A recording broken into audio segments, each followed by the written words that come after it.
지난해 우크라이나 전쟁 여파로 미국의 기름값이 치솟던 과정에서 이 조 바이든 미국 대통령의 구박을 한몸에 받은 기업이 있습니다. 바로 미국의 석유 공룡 엑선모빌입니다. 당시 바이든 대통령은 엑선모빌이 기름값 상승으로 폭리를 취하면서도 막상 유가 인하를 위한 증산에는 주저하고 있다면서 이 초과 이익에 대해서 징벌적 과세를 하겠다 이렇게 엄포를 놓았었는데요. 이른바 오일 시대의 터줏대감으로 불리는 이 엑선모빌이 최근 미국 내에서 전기차 시대의 핵심인 리튬 광물을 채굴하겠다고 나섰습니다. 자, 미래 산업을 주도할 하얀 석유를 차지하기 위해서 오일 메이저가 나선 것인데요. 이 엑선모빌의 새로운 시도를 전 세계가 주목하고 있습니다.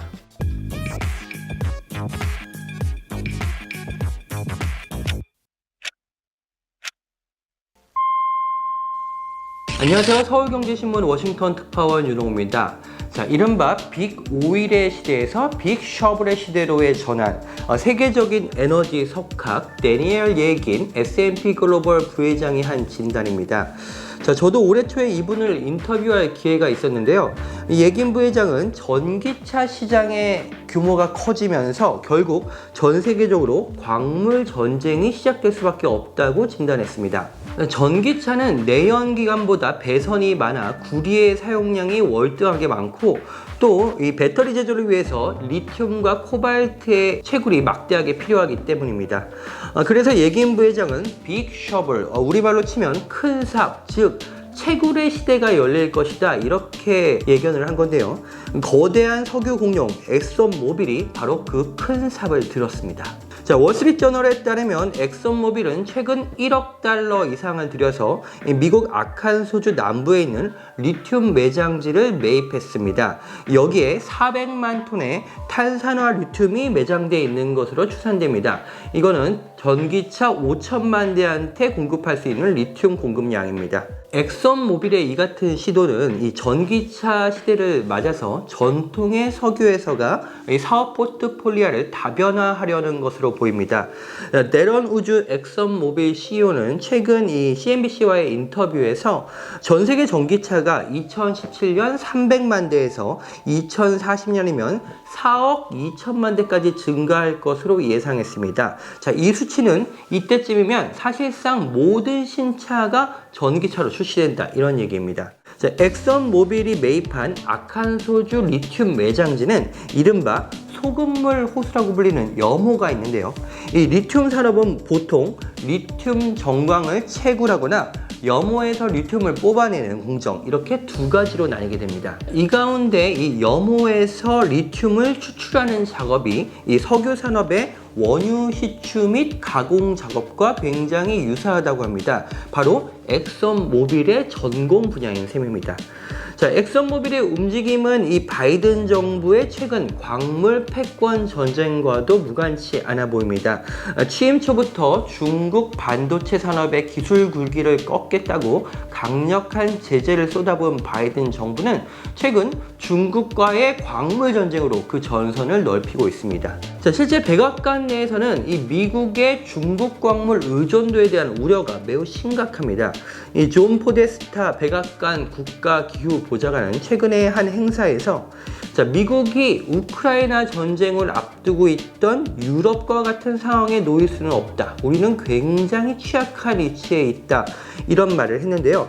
이 러시아의 천연가스를 굉장히 의존을 했고 그렇기 때문에 러시아 천연가스 공급 중단에 호되게 당했던 유럽의 상황과 지금 미국의 상황이 크게 다르지 않다고 본 겁니다. 뉴욕타임즈도 최근에 이 중국이 없는 세계가 전기차 배터리를 만들 수 있을까라는 기사에서 이 서구의 수십억 달러 최근 투자에도 불구하고 이 채굴, 기술자, 교육, 대규모 공장 건설 등에서 중국이 너무나 월등히 앞서 있기 때문에 이 서방 진영이 중국을 따라잡는데 수십 년이 걸릴 수 있다 이런 분석을 내놨습니다. 자, 미국은 그래서 지금 허겁지겁 핵심 광물 공급망 확보에 사활을 걸고 있습니다.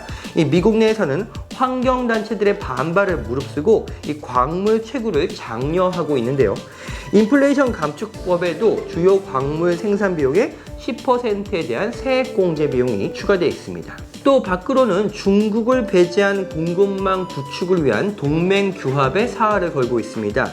이 미국과 유럽연합이 이달 말 열리는 무역기술위원회에서 미, EU 간의 광물 협정 체결을 논의할 예정입니다. 미국은 이 밖에도 일본, 호주, 캐나다 등 미국의 최우방들과 함께 이 광물 안보 협력을 강화하기 위해 굉장히 적극적으로 나서고 있습니다. 이런 일련의 흐름 속에서 미국을 대표하는 석유 메이저 엑슨모빌이 미국 내 리튬 채굴에 나섰다는 것이 주목할 만한 부분입니다. 자, 물론 기존의 엑슨모빌의 석유 사업에 비해서 이 리튬 사업의 규모가 아직까지는 매우 미미하긴 합니다. 미국의 투자 전문지 베런스는 이 전 세계에서 리튬의 향후 10년간 매출이 1,500억 달러에 이를 것이라고 봤는데요. 그러면서도 2022년 한 해에 석유 매출이 2조 달러에 달할 것이라고 설명했습니다. 자, 석유와 리튬이 아직까지는 비교 불가능한 영역이라는 겁니다. 자, 하지만 석유 시대의 최고 강자인 엑슨모빌이 내연기관 시대의 종말을 내다보고 새로운 투자를 한다는 것은 분명히 주목해볼 만한 투자가 아닐 수는 없습니다. 더군다나 이 중국과의 패권 경쟁을 하고 있는 미국 정부가 이 기업들의 이런 시도를 적극적으로 장려하고 지원하고 있습니다. 자, 구박덩어리였던 엑슨모빌이 과연 새로운 포트폴리오로 전기차 시대의 효자가 될 수 있을지, 또 그때쯤이면 미국 대통령이 엑슨모빌을 직접 나서서 칭찬하는 날이 올 수 있을지 굉장히 흥미롭게 지켜볼 부분입니다.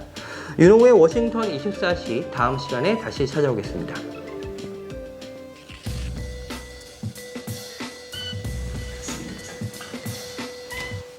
이번 편이 도움이 되셨다면 좋아요와 구독 부탁드리겠습니다. 알림 설정까지 해두시면 다음 편도 놓치지 않으실 수 있습니다.